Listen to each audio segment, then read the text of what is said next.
Known as Area 51. Turns out Area 51 has a sister facility, Area 52, and it's a place with secrets in its own. He's driving home about the time I get to Los Angeles and get my cell phone. I said, Bob, he says, where the hell are you? And I said, well, I accidentally got on the wrong airplane. I'm in Los Angeles. So that was the big laugh for about 5 years. John Lear gets on the wrong airplane. Okay, with your ideas, and they're pretty cutting edge, basically. Do your friends agree with you? I don't have any friends. Come on, John. I don't believe you. Friends. You're one of the most charming guys we've come across. My good friend Bob Lazar thinks I'm nuts. So. Does he really? Yeah. He told us at the birthday party. And he works on UFOs. So as a matter of fact, if you'll reach behind you, I would like to read his birthday present to me. It's that cup that says JL. Right. Just hand it over here. Okay, now Bob Lazar had this made for me, and this is my birthday present. Basically what this is what does it say? Periodic table of elements. And the periodic table of 116 is JL. And it says it's a human solid. And the atomic mass is 256.89, and it has all the stuff there. And then it says, element, John Lear, occurrence, found primarily in Nevada. Physical properties, JL is a rare and unstable element. It is best known for its remarkable ability to resist common sense and facts. Oh, jeez. Applied liberally, JL has been known to improve the quality of lawns. It is also known to absorb great quantities of expensive substances. It is one of the most powerful money-reducing agents known to man. Prolonged exposure to this element can cause severe physical, mental, and financial damage. That's great. Okay, and you told us off camera that Bob Lazar has gone back in working for the government. Yeah, he works back at Los Alamos National Laboratories. What's he working on? I have no idea. One of the things he told us is when he went back to work, they had a short chat with him, and before they gave him his clearance, they said, now Bob, you're not going to cause us any more problems, are you? And he said no. Well, they basically threatened him to get him to come back in, isn't that right? I mean, he was having all kinds of problems right before that. I didn't hear that part. Okay. But he's been inside for about 4 years. I think so, yeah. Okay. And you're saying that it's possible he might give interviews? Yeah, he did the Travel Channel a couple of years ago, and just the other day did somebody else, you know, but it would be best that you did not mention my name. Just call him up out of the blue. Okay, you know. but he's your friend, right? Yeah, he's a good friend. He came to my birthday party, and it was really great. As I've told you, I used to have 2 wicker chairs here. In 1987, I started talking about UFOs. I gave a lecture at the Spring Valley Library. Well, it created such a ruckus here in Las Vegas. People were calling. There were people wanting to interview me. I mean, it just exploded. And of course, it disrupted my family here because people were calling. Marilee eventually had my phone shut off. She took all my UFO files. I mean, it was bad. And so in 1988, a guy called.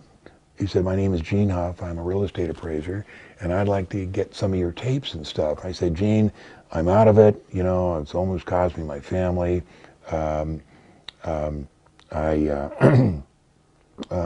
just not doing it. He says, okay, well, you know, if you ever want to trade some tapes, I'll trade you a real estate appraisal for it. And I said, oh, wait a minute, because, you know, I needed some money. I said, I'll tell you what, I'll get you those tapes and you appraise my house.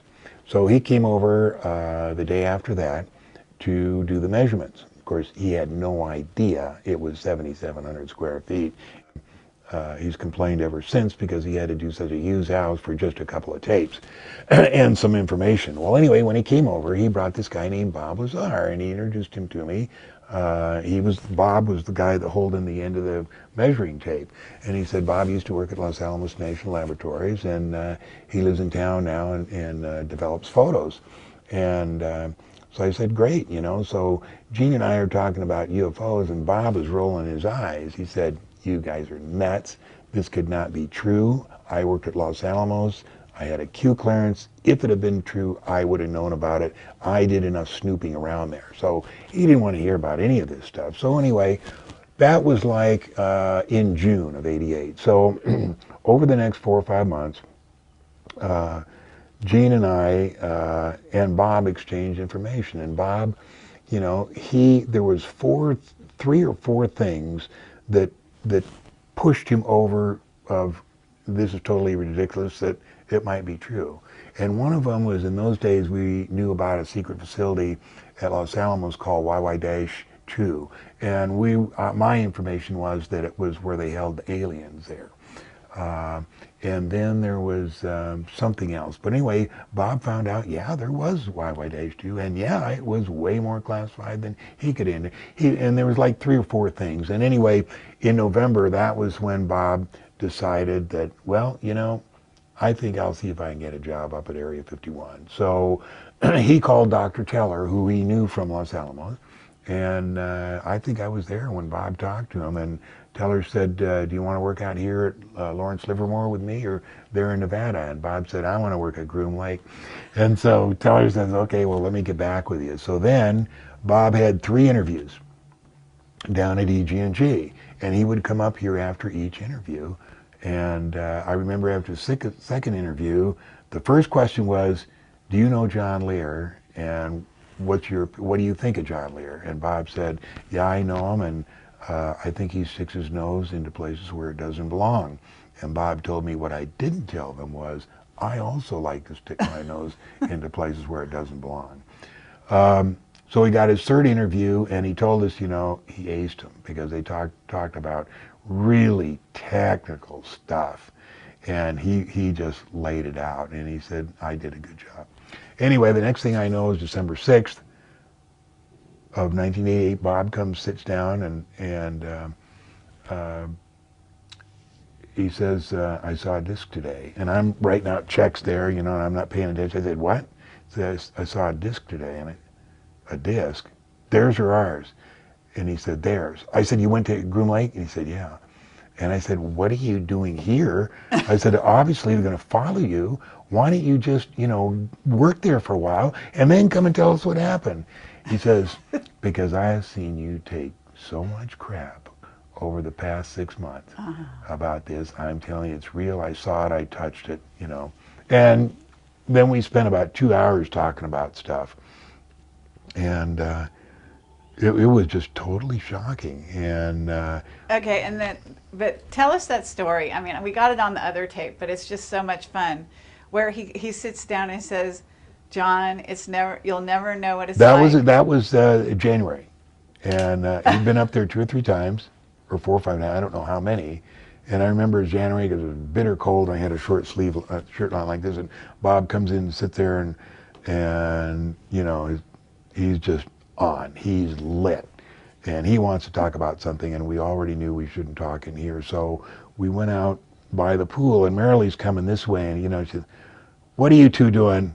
You know, we're going out, you know, to talk, you know, and she's suspicious of anything anyway, so she doesn't believe that for a second, but she lets us go. So we went out in that little back place by the stable, and I'm looking at him and said, what?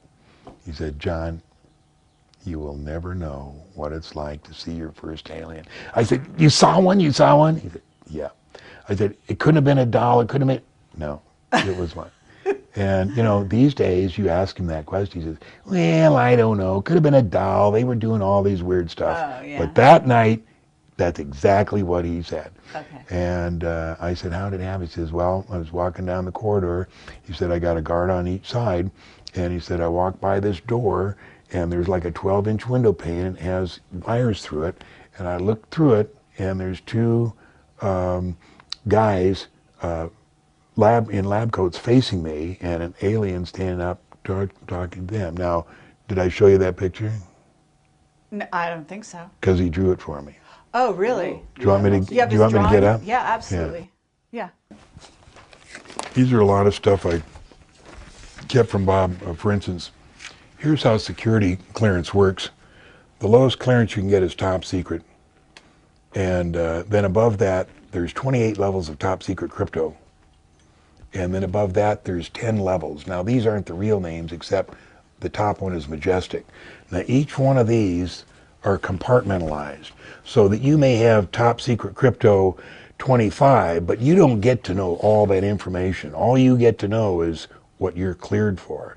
In other words, when you get top secret crypto 25, somebody doesn't come and tell you this is all the stuff that the guys at top secret 25 get to know. It's compartmentalized. So we had this to show that the President of the United States is like top secret crypto 17. He doesn't need to know very much. He's a figurehead. He's told what to do. And right. So he doesn't really need to know all this. The last president, my understanding, the last president that was given any kind of a briefing was President Nixon. Ford knew a little bit. Reagan knew a little bit. Of course, Bush knew something because he was, director of the CIA. That doesn't mean they tell the director of the CIA anything. He's an appointed office, and they hate appointees. So he knew that from other reasons. But anyway, this is how that chart worked. And these are the when Bob decided not to go back to work for the government. We took him into got three regressive hypnosis sessions, and they were Lane Keck. And Lane was supposed to be at my birthday party, and I don't remember why he didn't come. Or maybe he did come. I think he did come. We'll see on that DVD. But he did the regressions for Bob. And what we tried, it was extremely interesting. The first one we didn't get because the tape recorder broke, and Gene Huff has those on notes. But the second one, I had the second one, and that's where we tried to pull the information out of. And I'll tell you what here, later if you want, I have a transcript of the second one, and I'll let you read it because it's extremely interesting. That'd be great. This is when Bob was telling me how you went forward and backward in time. And okay, I was going to ask you that. So Bob worked on time travel, didn't he? He didn't work on it. He was briefed on it. See, when he went up there, if he knew Teller, he must have, and he worked at Los Alamos. I mean, he only knew Teller because he met him that day in front of Los Alamos when Teller was giving the speech, and Bob was on the cover of the Los Alamos Times with his jet car, and he walked up to Dr. Teller and said, "That's who I'm the guy you're reading about." And Dr. Teller said, "Oh, really neat." And they had a little chat. But that's the only place he knew him from. He didn't work with him, but he did work at Los Alamos, and he did listen to Teller talk. So Bob, when he went up to S4, he said, they asked, you have to choose what you want to do. You can't have a little bit of it all. You have to choose, do you want to be, work on this or that? And Bob wanted to work on reverse engineering the propulsion. That was his job. But he got briefed on all this. And what he's showing me here is how you go forward in time, which is just exerting a strong gravitational pull, and how you go aft. And he started drawing it like that, and then he put his scribble. He said, I don't know how it works, So anyway, these were the Bob Lazar, 1987. He was drawing me the different shapes of vehicles that were at S4. And this one, what he's doing here is he's showing me one had been hit by a projectile. And when I first let me see here. When I first started showing Bob the pictures of the moon and showing him stuff that was on there, I was saying, look at this, vapor and this and that, and he kind of looked at me real skeptical, and then he said, John, I walked out the door, and then walking out of the door of his home, he says, John, if any of this stuff is true, I'm going to have to kill myself. And so I said, you know, why don't I get that on paper, Bob? So I had him sign this thing that says, I, Bob Lazar, promise to kill myself if any of John's moon stuff is true. Signed, Bob Lazar, August 23rd, 1996. Well, what happened is, when I finally got somebody, you know, when I ordered that photograph from NASA, you know, they sent me the negative.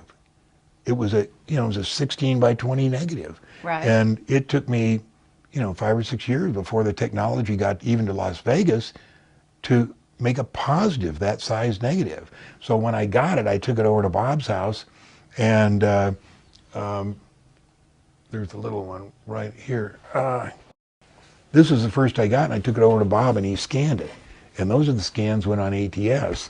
And so up here, I'll let you do a close-up later, there's obviously what looks like a parking garage. So Bob looks at it and looks at it and looks at it. He says, yeah. He says, I got to admit, that is not natural. That is something. And so I said, you know, Bob, we've been friends for a long time, and you know, I know you're a man of your honor. And you have agreed that if any of my moon stuff was true, that you would kill yourself. And he says, well, is there any way I can get out of it? And I said, yeah. As a matter of fact, why don't you just sign this statement here? And this is August 5th, 1998. This is 2 years later. It says, I, Bob Lazar, in return for not having to honor my commitment to kill myself, if any of John's moon stuff was true, do freely admit that the object in the crate of Copernicus on the moon, saved as Apple Crate, is a box which I don't know what is doing there. Signed, Bob Lazar. Now that's the best I could get him to do, but that is really the infamous parking garage on ATS that I show everybody, and people say, no, I don't see a parking garage, but I'll show you the enlargements later. But anyway, these are some more. This is the original drawing he did on how the antimatter reactor worked, and this is how he showed me the arches were in the And that was what year? This is all between December and March of December of 1988, March of 1899. And these are the notes I kept. Meeting with Bob Lazar, November 2nd, 1988, because I typed up this stuff. I see. And now, it says, now, did he draw an alien for you or not? Yeah. You got it there? We'd love to see that. I realized that that's what we read to get this. Now, the original is blue, and I'm sure it's here somewhere, but this is the original drawing he made me, drawn by Bob Lazar, December 1988, January 1988, disc hangers at S4. Position of gray in relation to two scientists in lab coats. Size, orientation, and construction of window through which he saw scientists and the gray. So this is, he was scribbling all over. This is the test site, and whereas 4 was. This was the length of the hangars, 360 feet, and each bay was 40 feet long. This was how the saucers sat in the hangar. And this drawing right here is the two, and this is what Bob drew. These are the two lab technicians, and that's the little alien facing the other way. And he drew the door, and he drew that wire going through the window. He said he looked through that and saw those guys right there. That's great. Did they ever have any exposure, like communication with them? Yeah, 3 times, at least 3 times. Really? And I'll just show this because this was on the back side of the piece of paper. This is Aurora, and this was the airplane we have that cruises at 250,000 feet and goes Mach 12, and that was in 1988. And this is what it looked like when he stepped down from the Boeing 737, when he walked down the ramp this way. That thing was parked towards him, so he was looking up the tail.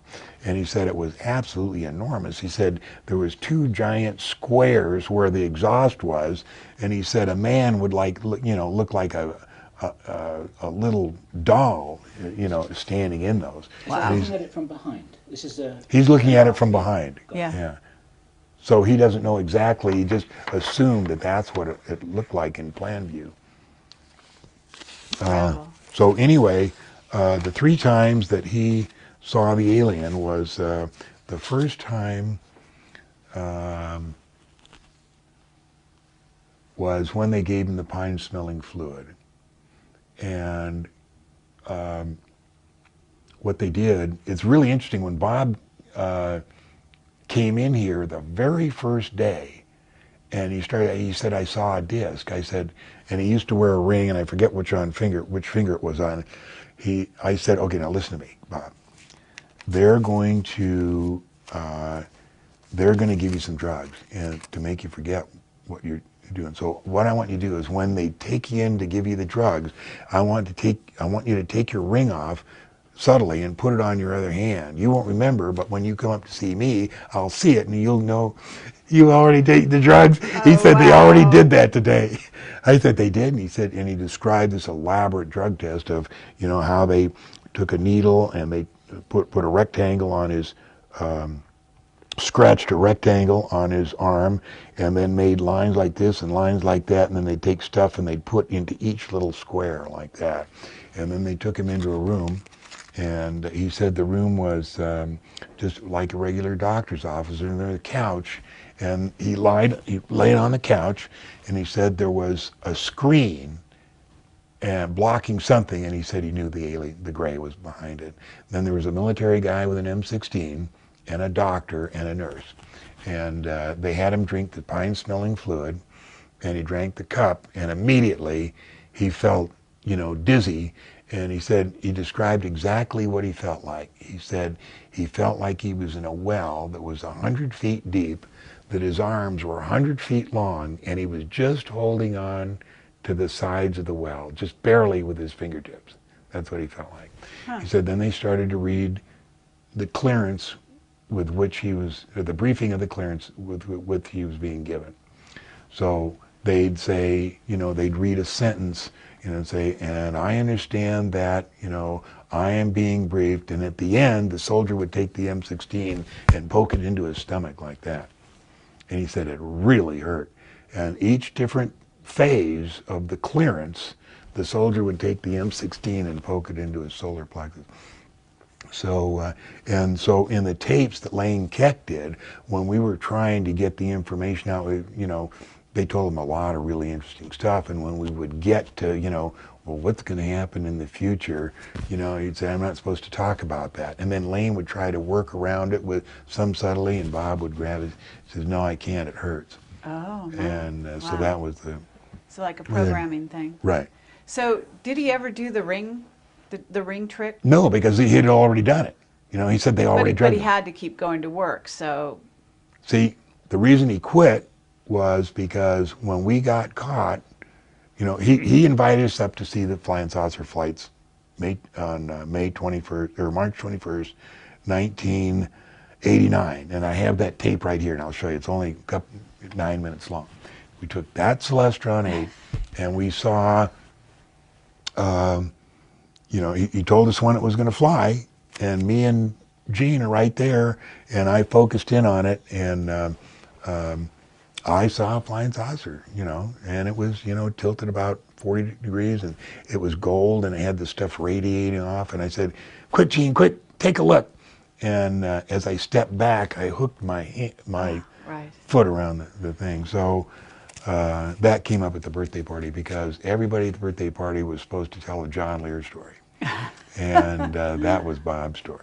And, okay, well, also the story about getting stopped on the road and the right. Guns in the car. That was when Nye County Sheriff stopped us, and that was the 3rd time we got caught. But the point of that story was that when they took him in the next morning to Indian Springs, which is the center of all the security, and took him out of the car with a gun in his ear, they said, now, Bob, when we gave you this clearance, it meant you were not supposed to tell all your friends about the flying saucers. Now, do you want to work here or not?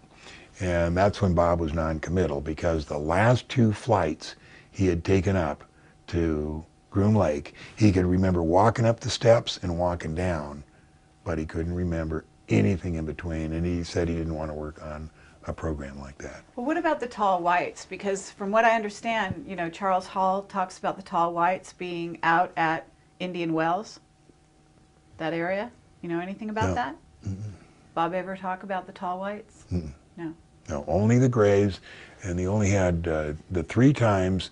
The once was when the pine-smelling fluid, and the once was seeing them in the room, and then once when George Knapp hired Tavernetti to come up and do the lie detector test.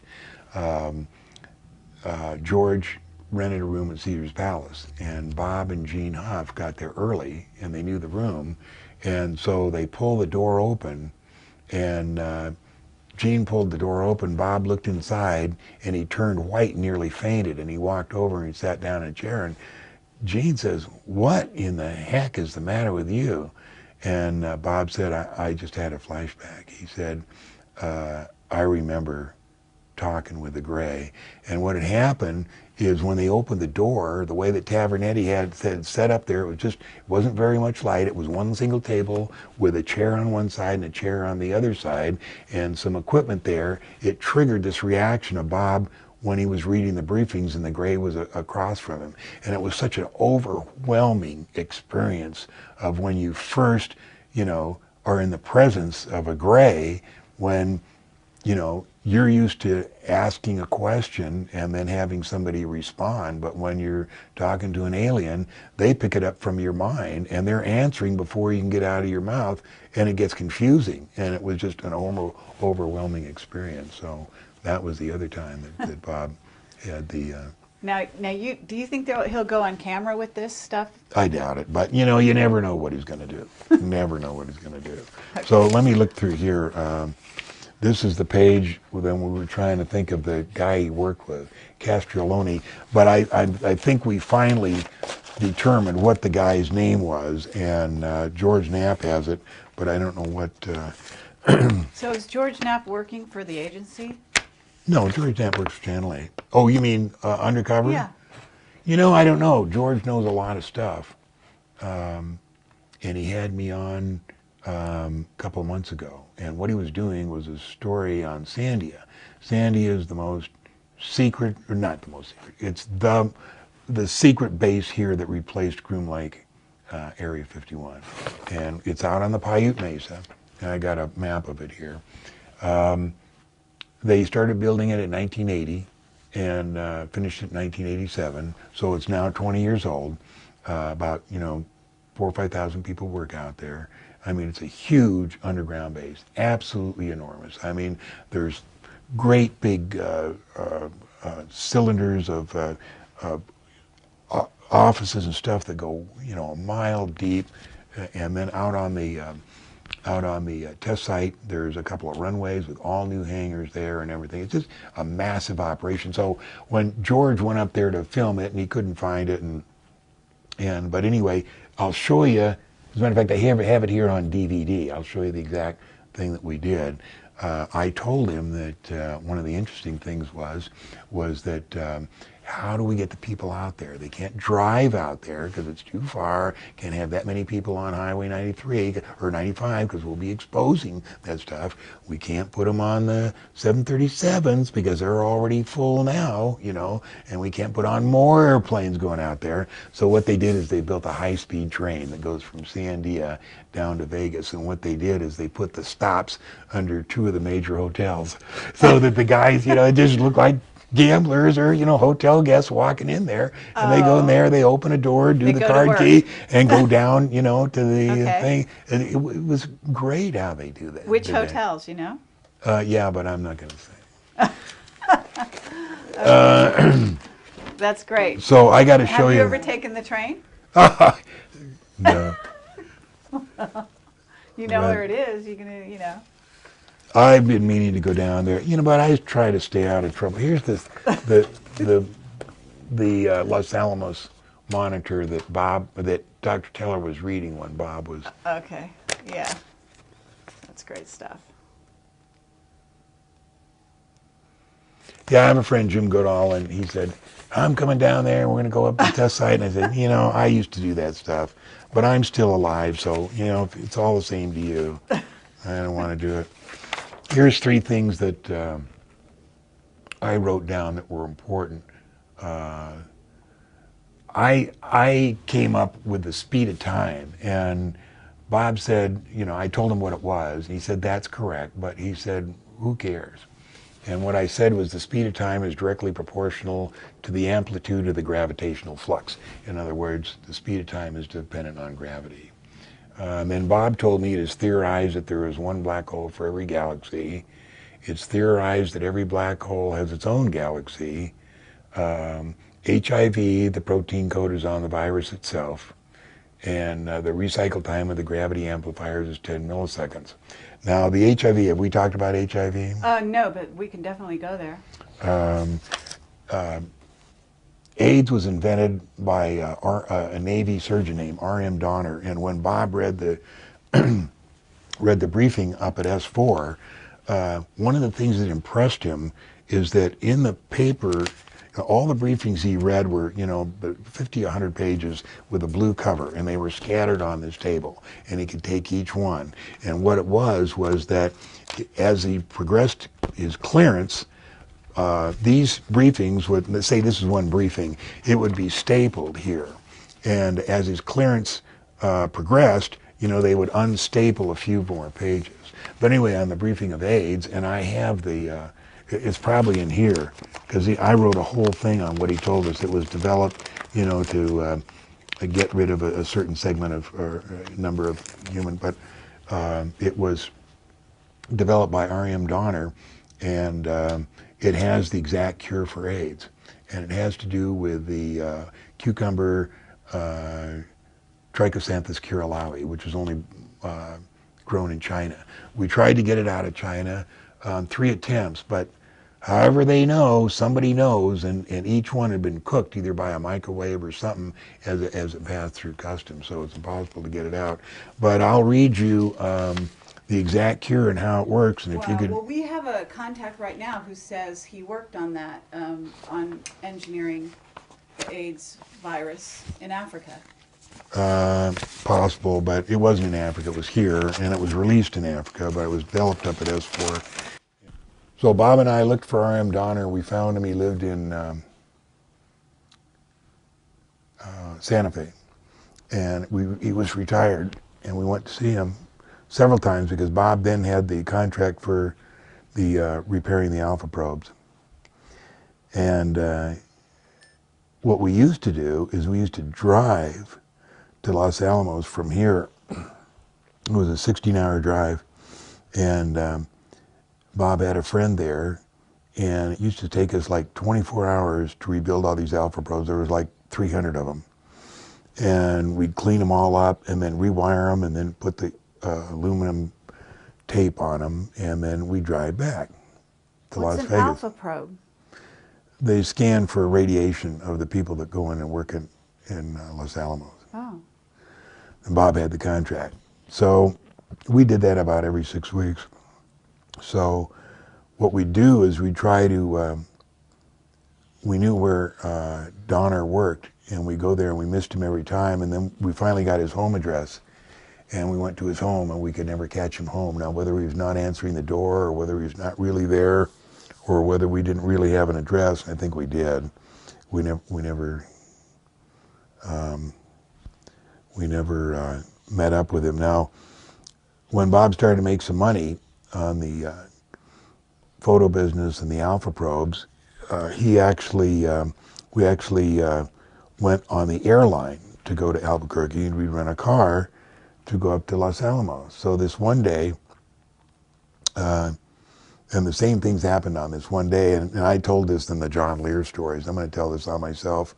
So I have trouble recognizing Earth people. For some reason, I just can't. If I haven't known them for 25, and even if I do know them for 25 years, it's hard for me to pick them out of a crowd. So what we would do is to go to Albuquerque. Bob would buy a ticket on Southwest, and I'd jump seat with my airline ID. So one morning we get ready to go. We're going to leave at 7 o'clock, and I go to the airport, and I don't want to get on the airplane unless he's on it. And I walked up and down at all the passengers and looked very carefully. I couldn't find Bob. So I didn't want to get on if he wasn't there, and I couldn't reach him at home. So when everybody got on, I asked the flight attendant, I said, hey, I'm a jump seat on, but I want to be sure, a friend of mine, could you ask Bob Lazar to ring his call button? Well, of course, what I had forgotten is on this particular flight going to Albuquerque, that's all the Sandia and other guys that go on this flight. So when the flight attendant would Bob Lazar please ring his call button, of course, the whole airplane, everybody starts laughing because they think it's a joke. That's great. So anyway, he rang his call button. I realized he's there, so I got in the jump seat and went to Albuquerque. We rented a car, drove up to Los Alamos, and for some reason this day, everything went perfect. I mean, we just slid through that thing in about 8 hours. And so we realized that we could drive back, get on the airplane, and have dinner at our favorite Italian restaurant called Parma's. So we pack all this stuff up and write the bill, and we go tearing down the mountain from Los Alamos to Albuquerque and down the freeway. We screech into the rent-a-car place, jump right on the van that's just pulling out, get to the airport. Bob runs up, and gives his ticket. I run up, and sign my, jump seat, run in. They close the door. I run, sit down, and I heard the captain say, welcome to Southwest Airlines 304 on our flight today to Los Angeles. And I realized that I had rung down the wrong gangway and got on the wrong airplane. So meanwhile, Bob is on the airplane waiting for me, and he sees him shut the door, and he can't figure out where I went. So all the way to Las Vegas, he says, well, maybe he got into the cockpit, and I didn't see him. So they get to Las Vegas, and it takes much longer to get to Los Angeles, so I couldn't call him. And he gets to Las Vegas, and he goes up to the cockpit, and I'm not there, and he cannot understand how we could have been so close, and I didn't get on the airplane. So he's driving home about the time I get to Los Angeles and get my cell phone. I said, Bob, he says, where the hell are you? And I said, well, I accidentally got on the wrong airplane. I'm in Los Angeles. So that was the big laugh for about 5 years, that John Lear gets on the wrong airplane. The information that Bob got up at S4 was AIDS is a virus that is protected by the protein coat on the RNA preventing the antibodies, the T4 cells, of the immune system from detecting and eliminating it. The alleged cure for AIDS lies in the excrement of the white fungus that's grown from the Chinese cucumber Trichosanthus curulaui. This excrement, which develops after about 2 or 3 weeks, is separated with hydrazine sulfate in an acidification process which dissolves the protein coat on the RNA and exposes the nucleus of the virus that's detected by the antibodies of the immune system. Regardless of how weak the immune system is, the virus will be destroyed. No more than 20 cc dose per 36-hour period should be administered. No antibiotics should be used during this period. The 20 cc's are metabolized in 36 hours, having dissolved the protein coat on the virus. And I mentioned here, over the last 20 years, I've been party to several attempts to get samples of the Trichosanthus curulaui out of China, but all have met with failure. The last samples having been cooked during departure procedures. Now, the October surprise is in 1980, when Reagan and Bush were running against Carter and Mondale. As you know, the hostages were still in Iran, in Tehran, and then Bush took an airplane to Paris to meet not with the Khomeini, but a representative of the Khomeini, and the deal was if the Khomeini would delay the release of the hostages until Reagan's inauguration, that the Reagan-Bush administration would supply him, the Iranian regime, unlimited guns and ammunition throughout their administration, which would go from 1980 till 1988. My part in that was to deliver those guns and ammunition from Tel Aviv to Tehran. The reason I brought this up is that big sheath of papers over there is the details of who was flying and how they pulled the whole thing off. The way they pulled it off is Bush left Saturday night on a back 111 jet, which only took about 6 or 7 hours to get there.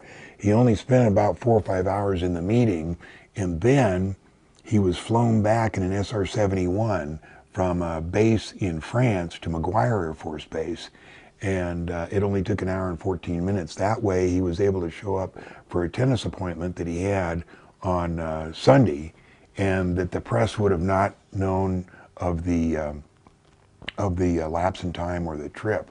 And as it turned out, they were elected and they supplied these guns and ammunition, and that was, you know, part of the Iran-Contra, but Congress never went back as farther than 1985 to find out when it originally started.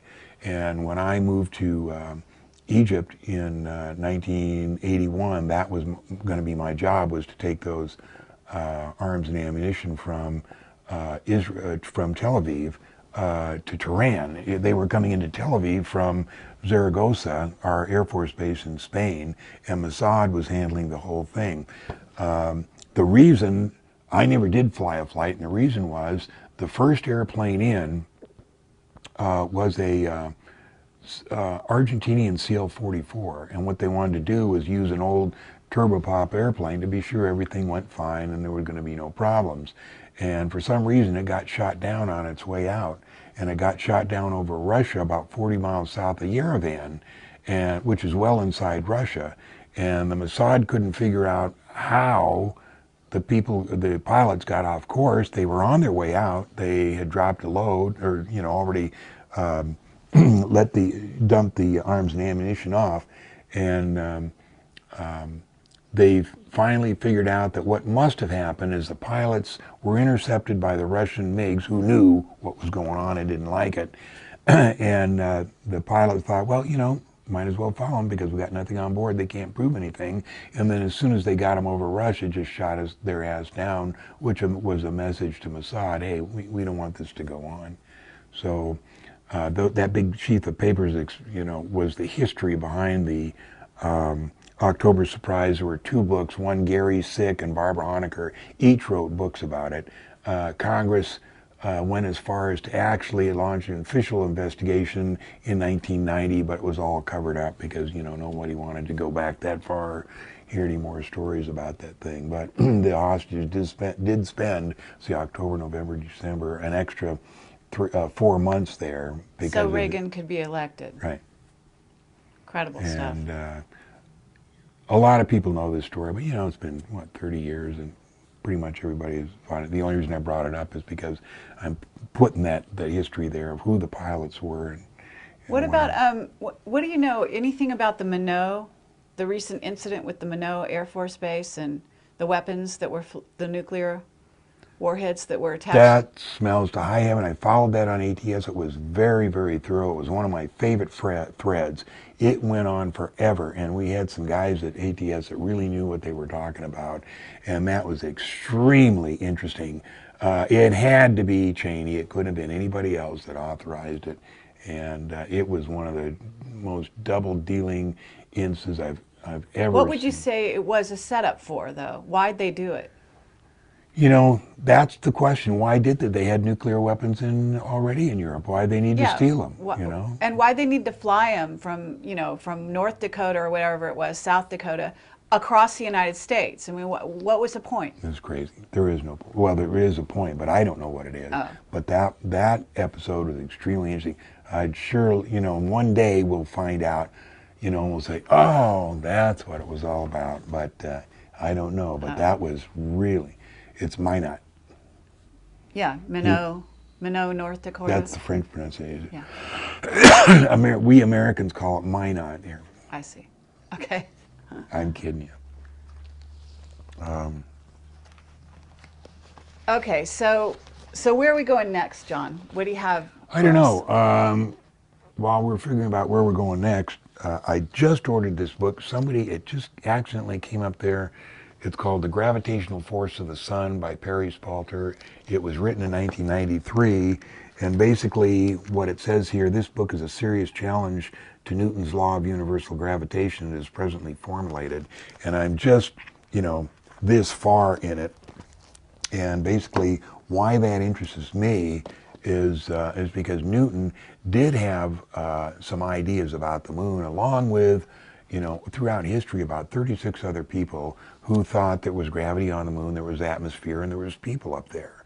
But each one, the information got gently suppressed. Well, we have bases up there. That's really what no we've been told? No question about that. We have bases on Mars. The Secret Astronaut Corps has been to visited every planet, most of the planets, and much farther than that. We've been to other solar systems. People, when we talk about other planets, say, well, it's too hot in Venus. No, that's bullshit. The sun is an electromagnetic sphere. It's not a nuclear reactor. And it doesn't radiate heat as such.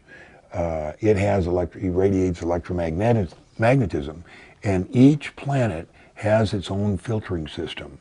And so the filtering system around each planet determines what the temperature is. So temperature on Venus is, much like Earth, so it is on Mars, so it is on Pluto, so the same on Mercury. There's people just like us on every single one of the planets.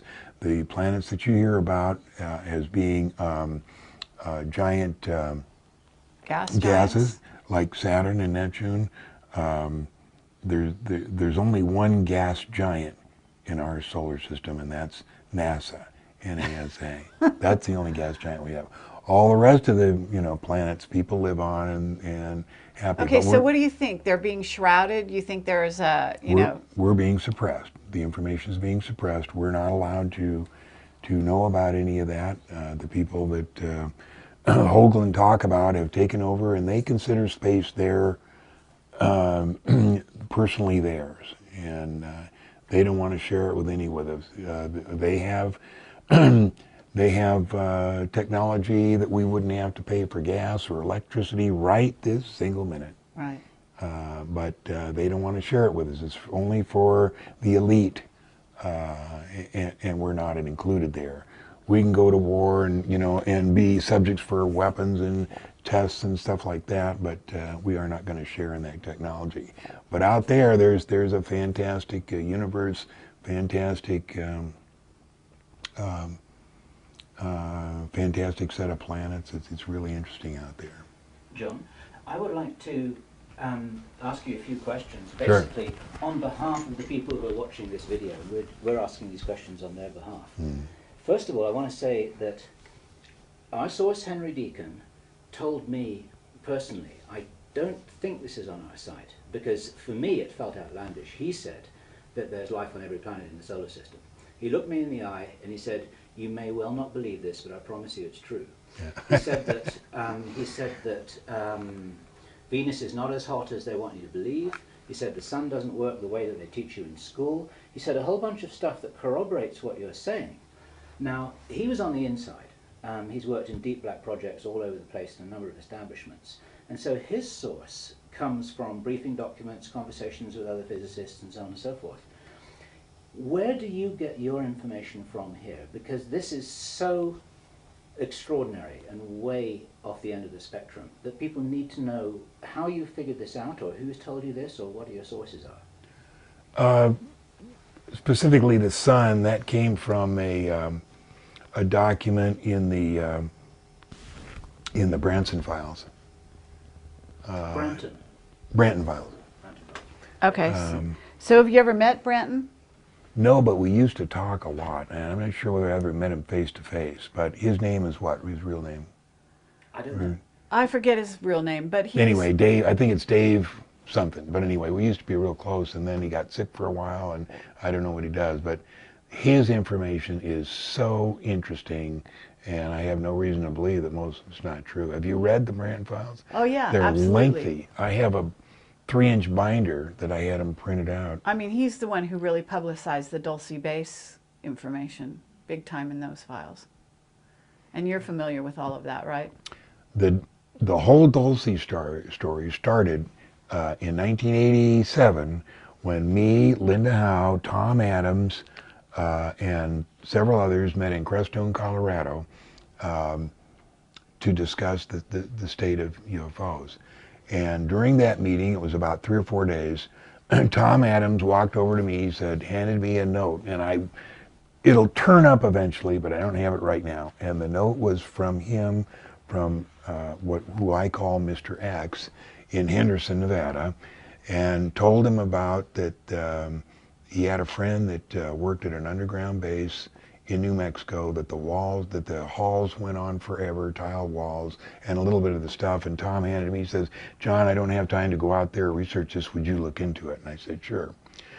So when I got back, and before I got back, me and Linda Howe went in my truck all throughout New Mexico. We stopped and talked to Ernie Edwards, who was the key figure in the Benoit deal, and then she and I drove down through Corona and to see Clifford Stone, and she and I took that road that goes from Corona over to the main highway down to Roswell, and we're going to find the Roswell Ranch, and we get to the turnoff, and there's 30 dead cows there.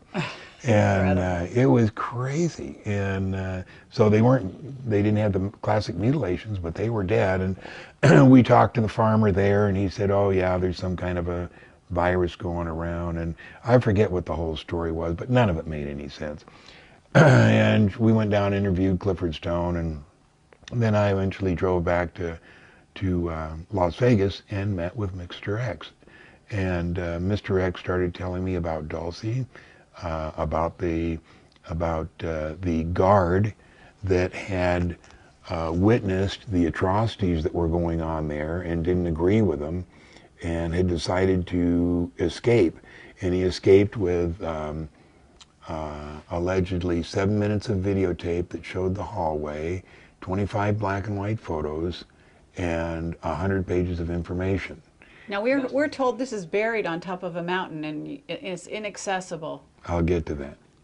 So, and that guy is Thomas Costello, is that correct? Thomas Costello. So Mr. X had met Costello, was very good friends with her, and when he escaped, he made 6 of these boxes. And what he did is he gave a box to each one of his friends, and Mr. X was one of them. And Mr. X took me down to Dolan Springs, where he hid his box on the top of a mountain. Now, I didn't go to the top of the mountain or see exactly where it was, but he showed me, where it was generally. So we get back, and I talked to Mr. X over a period of 3 or 4 months, and eventually he shows me some pencil drawings that he drew from the original photographs. Those became the infamous Dulce papers, and I have the originals right here that I drew from those pencil drawings. And so I drew them. And what are they drawings of? Of the interior of Dulce. I see. Well, I don't know if we've seen them or not, but can we get those on camera? Yeah. Okay. Do they contain any pictures of aliens? No, they show the lab and all the hookups with the bags and everything. Mm-hmm. And those so are the drawings that were published in Matrix 2, is right, that correct? Yeah, right. We know the ones, yeah. Matrix 1 they were showing. Matrix 1, okay. And the way that Matrix happened is when I was getting into all this, a guy kept coming knocking on the door, John Grace, and, "Hey, I'd like to talk to you." And that was the time when I was having so much trouble with Marilee, and I kept saying, don't come here, I don't want to talk about it. Finally, he came in, and we developed a long relationship of collaborating on information. And Matrix 1, every page came off that desk. And I wish I had that book. My mom passed away, and there was one left that she had in mint condition, and I gave it to one of my nieces. So I don't have an original Matrix 1. I have an original Matrix 2, and now it's up to Matrix 5. Anyway, John Grace was a really interesting guy, did a hell of a lot of research. He worked for Nellis Air Force Base, and one day during this period, like late '87, he wrote a kind of a state of the a state of the research where we were at as far as what we had found out, and he wrote it. He wanted to get it out, but he didn't want to use his name. So he wanted to suggest a name, and I said, well, why don't you call it Krill, K-R-I-L-L, because the Pentagon dealt with an alien back in 1994 called Krill, C-R-L-L-L. And he said, okay, and then he came up with out of the blue, the initials OH. It became the OH Krill papers.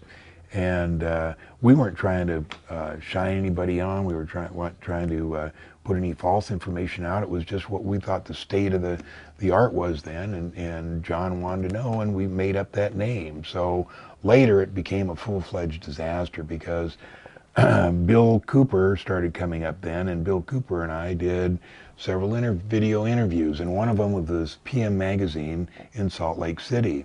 And during that interview, they asked about the Krill papers, and Bill Cooper said he'd seen them in the Navy 20 years prior, when, you know, John Grace and I had dreamed them up like 2 months prior to that. And the other thing was, there was a paragraph out then talking about the Excalibur weapon, and the Excalibur weapon was a weapon that the military were developing that would penetrate 1,000 feet of soil.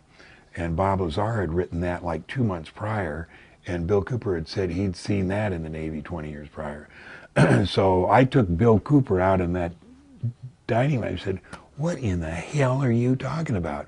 John Grace and I wrote that Krill papers, and Bob Lazar wrote the Excalibur. He said, well, that may be, but I saw him in the Navy. So that's when Bill Cooper and I started to split, because I couldn't understand why he was saying stuff like that.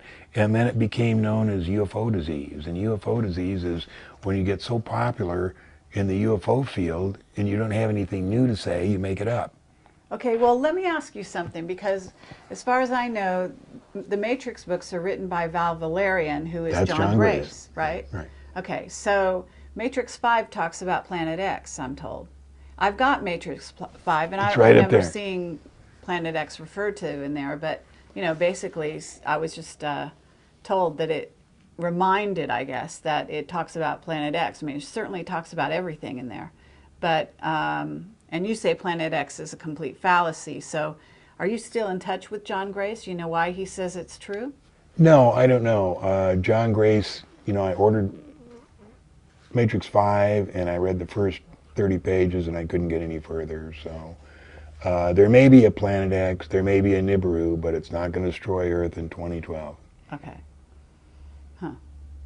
What about meteors, you know, aimed at this planet that are heading in? We'll be protected. You don't have to worry about that. And what, by what? The guys who take care of us. Which is, are you talking aliens? You're talking aliens. HARP? Yeah. Are you talking? Do we have any idea which aliens are protecting us, or do you? Probably the Greys. The Greys are responsible for what we call the physical body, which Bob read up at the test site are the containers. They refer to it as containers. That's their job. They see that everything goes okay, and the container contains the souls. The Greys can change souls from body to body, but their responsibility is not the soul. That's somebody else, and I don't know who that person is. The Greys are just here responsible for the containers. That's why there would never, unless it was unless extremely unusual circumstances, would a meteor ever hit the Earth. There'd be no catastrophe like that. Let's keep that thought, and I'm going to have something to eat here. Thank you, darling. That was really great.